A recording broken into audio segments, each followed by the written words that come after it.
Bonjour.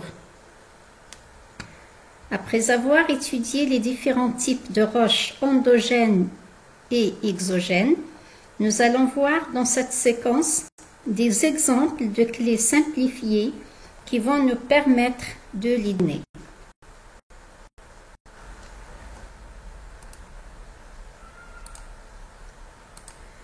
Je cherche à déterminer le nom de cette roche. De ce fait, je dois utiliser une clé de détermination, c'est-à-dire un outil que l'on utilise pour retrouver le nom de la roche. Pour cela, nous allons observer la roche et utiliser des attributs ou des critères qui vont nous permettre de reconnaître cette roche. Par exemple, la texture ou la structure de la roche, la stratification, la présence ou non de schistosité ou de foliation et la présence ou non de fossiles, etc. Nous allons voir comment utiliser une clé de détermination. La clé se lie de la gauche vers la droite en passant d'un critère à un autre en suivant les flèches. Il s'agit donc de retrouver un chemin qui nous mènera jusqu'au nom de la roche. Je prends une roche quelconque. Si elle est disposée en strates, cette roche est sédimentaire. Elle peut contenir un nom des fossiles. Si par contre la roche n'est pas stratifiée, ne contient pas de fossiles et est partiellement ou totalement cristallisée, alors j'ai deux possibilités.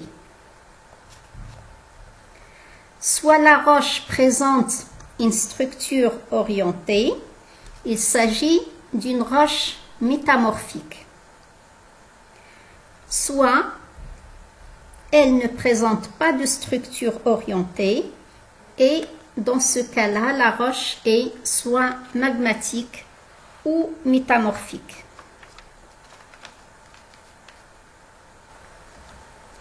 En se basant sur la texture de la roche, nous pouvons déterminer le type. En effet, si la roche est entièrement cristallisée et la taille des cristaux est homogène, trois possibilités. Soit les minéraux sont disposés de façon aléatoire, ils sont visibles à l'œil nu ou au microscope. C'est une roche magmatique, intrusive ou plutonique. Donc, les minéraux visibles à l'œil nu, on a une structure grenue ou microgrenue dans le cas où les minéraux sont visibles au microscope. Si les minéraux sont homogènes avec un feuilletage plus ou moins serré, la texture de la roche est foliée, il s'agit d'une roche métamorphique de type schiste. Si les minéraux sont disposés en lits de nature différente ou minéral ressortissant en œil, il s'agit d'une roche métamorphique de type gneiss. Si par contre la roche est partiellement cristallisée, les cristaux de taille très hétérogène, c'est-à-dire on a des grands cristaux plus ou moins nombreux dans une pâte d'apparence amorphe à l'œil nu.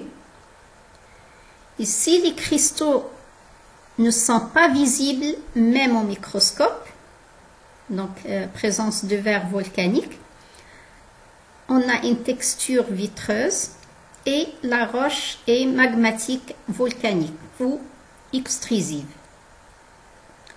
Si les cristaux sont visibles à l'œil nu, pris dans un verre volcanique, donc on parle de texture porphyrique, il s'agit toujours d'une roche magmatique effusif.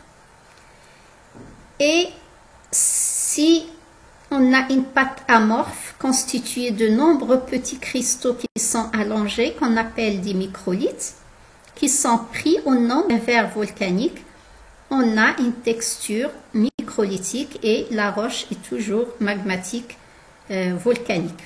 Donc, vous voyez ici que on peut déterminer donc le type de roche à partir de la texture.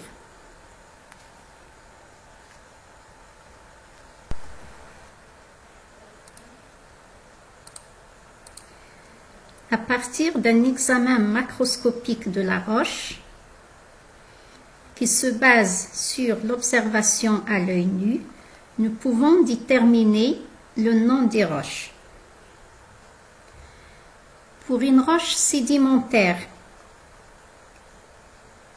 stratifiée et qui contient des fossiles, le test à l'HCl permet de distinguer deux types de roches.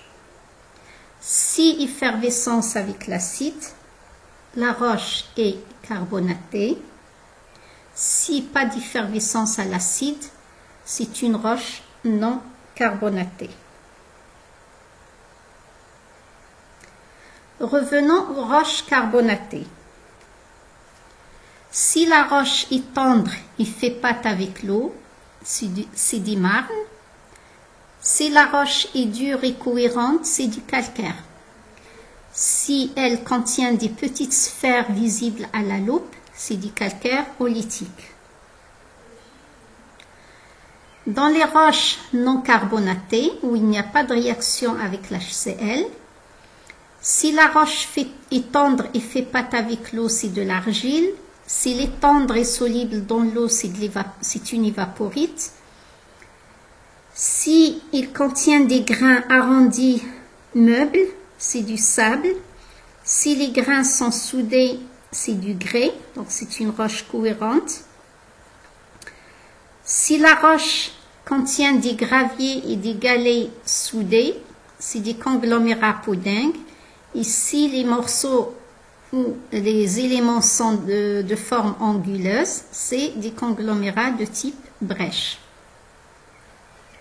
Le deuxième volet de cette clé concerne les roches qui sont non stratifiées, qui ne contiennent pas de fossiles, mais qui présentent des cristaux.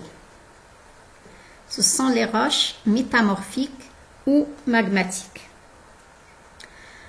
Si la roche présente une structure orientée, c'est une roche métamorphique. Alors, dans ces roches métamorphiques, si la roche se débite en ardoise ou en feuillet, il s'agit du schiste. S'il ne se débite pas, c'est du gneiss. Pour les roches qui n'ont pas de structure orientée, sans structure orientée, ce sont les roches magmatiques. Alors, si elles présentent des rares cristaux visibles à l'œil nu, ce sont des roches volcaniques. Et s'ils présentent de nombreux cristaux visibles à l'œil nu, ce sont les roches plutoniques. Un autre exemple de clé. Donc, les roches sont-elles disposées en couches parallèles avec ou sans fossiles? Alors, deux cas de figure. Donc, si la réponse est oui, c'est une roche sédimentaire. Si la réponse est non, on va voir un deuxième critère. Donc, la roche elle-même est-elle constituée de feuillets parallèles? Alors, si oui, il s'agit d'une roche métamorphique. Si la réponse est non, c'est une roche magmatique. Alors, cette roche magmatique, il peut être soit totalement cristallisée, soit partiellement cristallisée. Donc, la roche est-elle totalement cristallisée? Si oui, c'est une roche plutonique. S'il n'est pas totalement cristallisé, c'est une roche volcanique. Alors, je reviens aux roches sédimentaires. Donc, les roches sédimentaires, en utilisant le test à l'HCl, donc réaction positive à l'HCl, c'est du calcaire. Si la roche happe à la langue, c'est-à-dire colle à la langue, c'est de l'argile. Si on a ces deux réactions, donc réaction positive à l'HCl et happe à la langue, c'est du marne. Le sable, roche meuble qui raille le verre et l'acier. Le grès, c'est une roche qui raille le verre et l'acier et dont les grains sont collés. Si la taille du grain, si les grains sont de la taille du galet, qui sont collés, c'est des puddings. Si les éléments sont pointus et collés, c'est du brèche. Alors, la bauxite, c'est une roche résiduelle, donc de couleur blanc ou rouge et riche en petites boules rouges foncées. Pour les roches métamorphiques, donc on a les schistes, donc les roches clivables, c'est-à-dire qui se fondent, qui sont constituées de feuillets, et les gneiss, roches non clivables. Pour les roches plutoniques, donc le granit pygmatite constitué de 3 minéraux essentiels, la péridotite est constituée de 2 minéraux. Dans les roches volcaniques, donc on a des minéraux qui sont séparés par une pâte, et donc on a quelques exemples ici, le basalte, la rhyolite.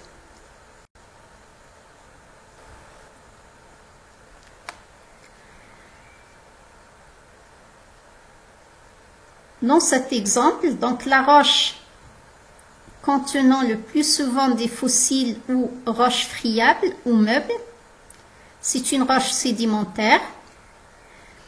Roche lourde et non friable avec présence de phénocristaux et ou d'un vert sombre ou clair, c'est une roche magmatique. Et roche non friable présentant une schistosité, une foliation des microplis ou une altération des minéraux, c'est une roche métamorphique. Donc, roche sédimentaire, faisant effervescence à l'acide, donc toujours roche calcaire. Roche tendre, friable, blanchâtre, poreuse, c'est de la craie. Je vais prendre juste quelques exemples. Roche consolidée formée de grains de sable abondants, calcaire ou non, soudés par un ciment calcaire, c'est un grès à ciment calcaire. Dans les roches sédimentaires non calcaires, donc ne faisant pas effervescence à l'acide, roche raillable à langue, très poreuse, à l'état sec, tachant les doigts et faisant pâte avec l'eau, c'est de l'argile. Roche meuble rayant le verre, c'est du sable. Et roche rayant le verre, consolidée, formée de grains de sable, soudés entre eux par un ciment non calcaire, c'est du grès. Pour les roches magmatiques, roche composée entièrement de phénocristaux visibles à l'œil nu, donc c'est une roche entièrement cristallisée et les cristaux sont de grande taille, donc c'est une roche plutonique.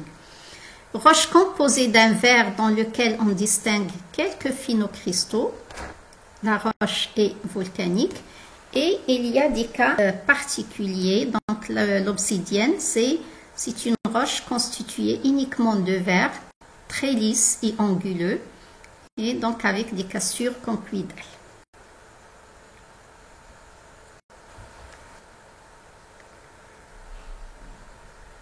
Alors, pour cet exemple de clé de détermination, donc on se base sur le litage ou la stratification. Donc, si la roche est litée, donc présente des couches qui sont superposées, alors on a la roche sédimentaire et on peut avoir aussi des roches métamorphiques comme les schistes.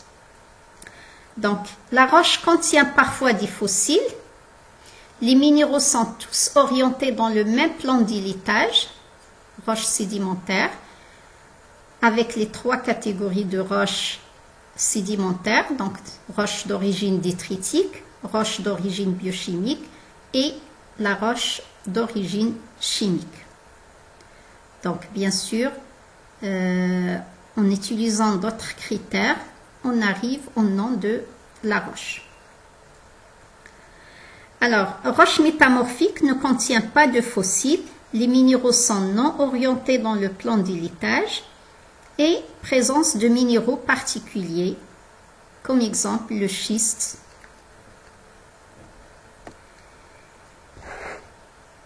Pour la roche non litée, donc c'est une roche qui est homogène, il n'y a pas de litage. Roche magmatique, donc refroidissement à partir d'un magma. Et on a les deux catégories. Roche plutonique avec une texture grenue, minéraux bien cristallisés et visibles à l'œil nu. Et roche volcanique comme le basalte, dont la texture est microlithique. Seuls quelques minéraux cristallisés sont visibles dans une pâte.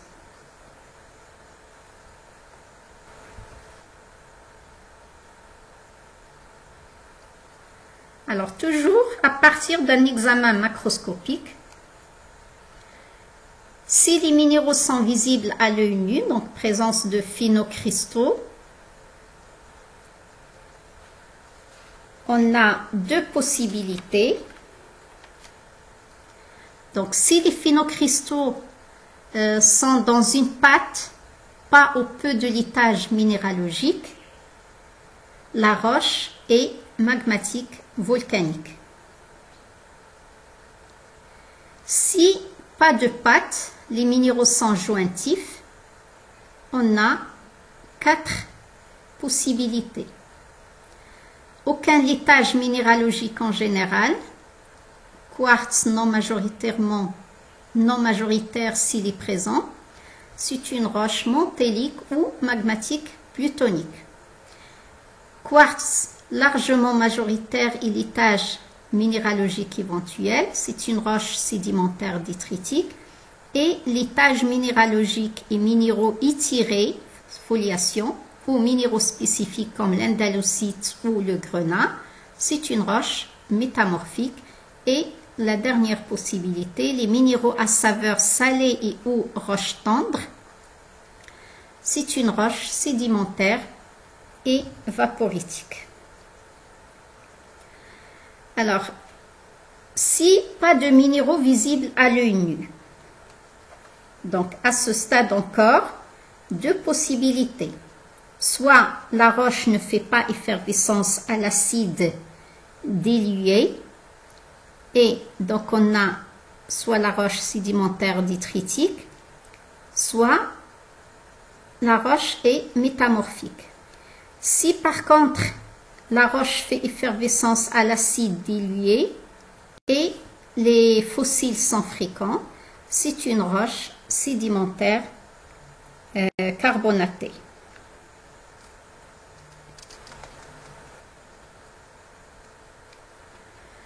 Alors, quelques noms de roches, donc surtout roches sédimentaires, donc une clé de détermination des roches sédimentaires. Donc, la roche liquide visqueuse de couleur noire, c'est du pétrole. Pour les roches meubles, donc si les éléments sont grossiers, dont la taille varie de 2 mm à 2 cm, c'est du gravier. Et si les éléments fins, c'est du sable siliceux. Si la roche est cohérente et la roche est hétérogène, les éléments sont soudés par un ciment, donc on a du grès pour les grains inférieurs à 2 mm et des conglomérats pudding ou brèche pour les éléments grossiers. Si la roche absorbe de l'eau et forme une pâte sur le doigt, la réaction avec l'acide est négative, c'est de l'argile.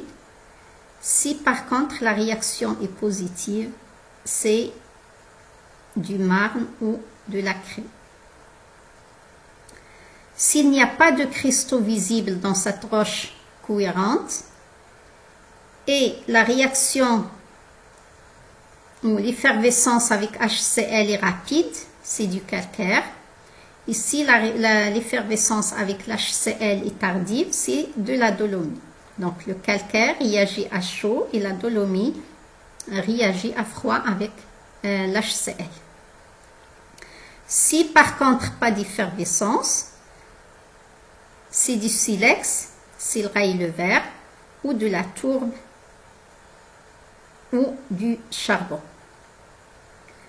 Si la roche cohérente est constituée de cristaux translucides visibles à l'œil nu, rayable à l'angle et peu soluble, c'est du gypse. S'il est très soluble dans l'eau et avec un goût salé, c'est de la halite.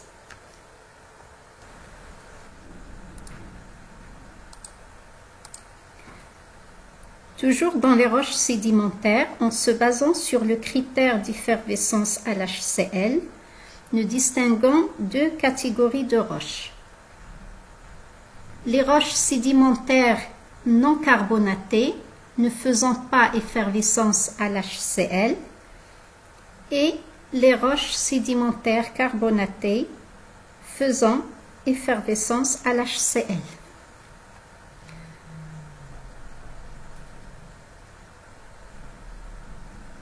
Pour les roches sédimentaires ne faisant pas effervescence à l'HCl, nous avons deux groupes, les roches sédimentaires détritiques et les roches sédimentaires évaporitiques. Dans les roches sédimentaires détritiques, encore deux possibilités. Soit la roche présente des éléments durs, soit la roche est tendre, poreuse, friable en général happant à la langue et faisant pâte avec l'eau. Dans ce cas, il s'agit de l'argilite ou de l'apilite. Pour la roche dure, si les éléments sont grossiers, il s'agit du conglomérat avec les deux types brèche ou pudding. Et si les grains sont fins, il s'agit du grès, soit du grès quartzeux s'il contient du quartz seul, ou du grès arcosique s'il contient du quartz et de l'orthose. En ce qui concerne la roche sédimentaire évaporitique, donc c'est une roche qui est tendre, peu dense, bien cristallisée et donc ne faisant pas effervescence à l'HCl, nous avons trois cas de figure. Les roches avec une saveur salée, incolore, translucide et les cristaux sont cubiques. Il s'agit du silgème ou la halite. Des roches avec une saveur amère, c'est la sylvite. Et des roches qui présentent une dureté faible, rayable à l'angle, sans saveur salée, c'est du gypse. Dans la catégorie des roches sédimentaires carbonatées, nous avons trois cas. Une roche tendre, poreuse, friable en général, happant à la langue et faisant pâte avec l'eau, c'est du marne. Une roche cohérente avec des fossiles visibles, donc la roche est massive, c'est du calcaire construit. S'il présente des accumulations de débris coquillés ou de bioclastes, il s'agit du calcaire bioclastique ou calcaire coquillé. Si par contre la roche est cohérente ou friable, aucun fossile visible.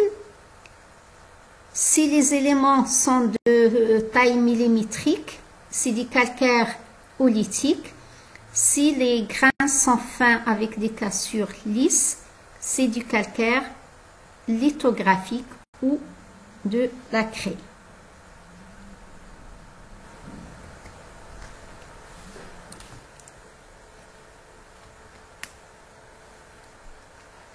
Alors, roche sédimentaire faisant effervescence à l'acide dilué à 2% ou bien ne faisant pas effervescence à l'acide dilué à 10%. Pour une roche faisant effervescence à l'acide dilué à 10%, donc si la roche a la langue, donc oui et moins compact, c'est du marne. Si la réponse est non, c'est le calcaire.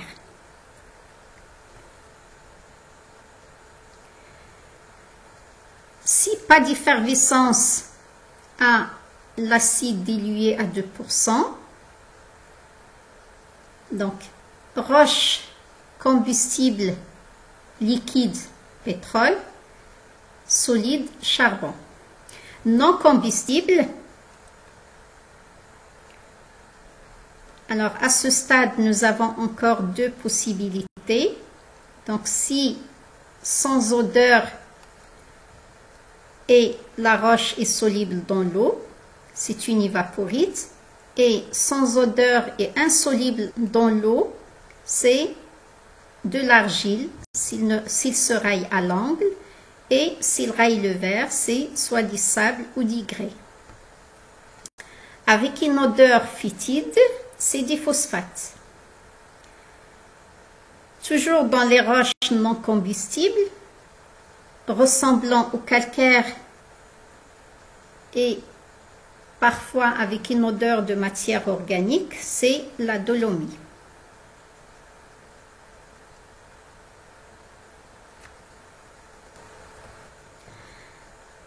Alors, pour cet exemple de procédure, donc nous l'avons déjà vu lors de l'étude des roches sédimentaires. Donc, c'est une clé basée sur la texture de la roche, homogène ou hétérogène, sur le test à l'HCl, sur la dureté, sur les cassures, etc.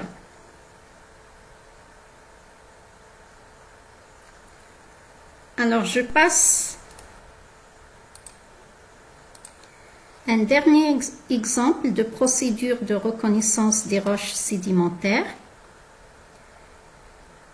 Donc, prenons une roche. 3 éléments sont à prendre en considération. Roche non consolidée qui casse facilement entre les doigts. Roche consolidée qui ne casse pas facilement entre les doigts. Et une roche qui brûle à l'air libre.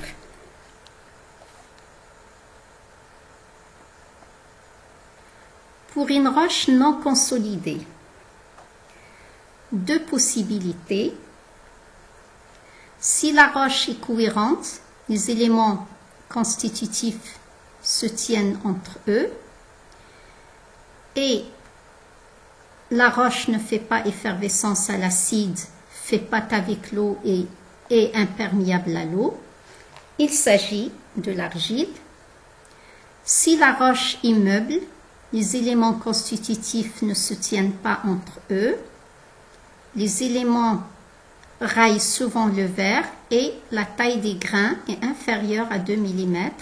Il s'agit du sable. Pour une roche consolidée, 3 possibilités. Éléments grossiers soudés par un ciment.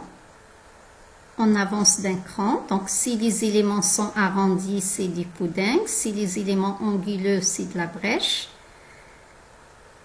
Si les éléments sont de petite taille, parfois cristallisés, visibles à l'œil nu, et soudés entre eux ou par un ciment,